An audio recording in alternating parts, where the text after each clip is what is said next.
Hi everybody, Jake here with a quick lesson on a seventh chord, dominant seventh chord specifically.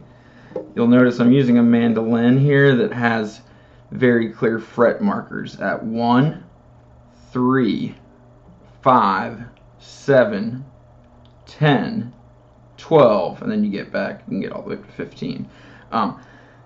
Now, the dots right there, you can see that's on pretty much every mandolin, and that's important to know where you are. So this is more important in instruction with videos or to watch other people's hands.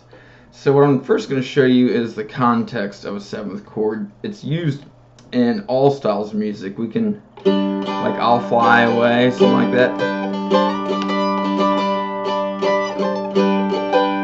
Seventh chord.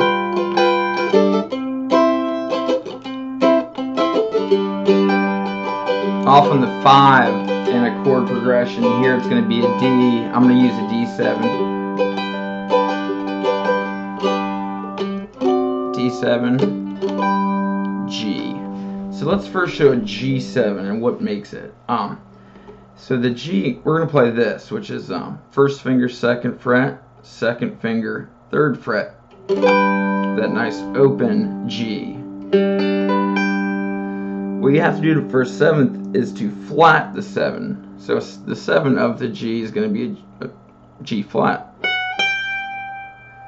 We need to flat that another step to have an F in the chord. So let's see. Put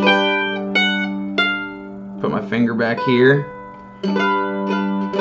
There's one way to play it. Not my favorite. So same context of the G. Also on the 5th fret, we have a nice G note.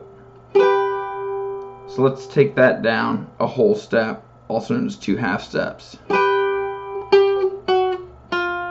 So we have another nice one right there, but that needs to be incorporated into the G we talked about earlier.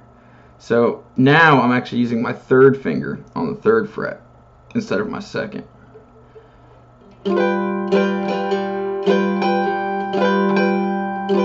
So that can be used for any chord. You find the tonic and walk it down a whole step. You guys might know this D shape, which is 7, 4, and then your root on 5, which is a D. So I need to walk my root down. So that note needs to be incorporated. So that's one reason why people teach this open D7. Again, that's not my favorite. I prefer to grab this other root. This is also a D on the 7th fret of your bass string.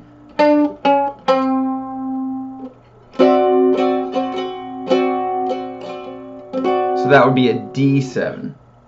So in the song earlier, we were playing G, G7, which really makes you want to go to C. That's the whole purpose of the 7th chord, is to make you want to go, move on to the next chord in the circle of 5ths. So to resolve, we're going to go to a quick D7, back to G. So that can be used for any chord. You can make up your own. There's lots of different shapes. I've come up with some pretty creative ones using this G right here. Or, let's see, something like...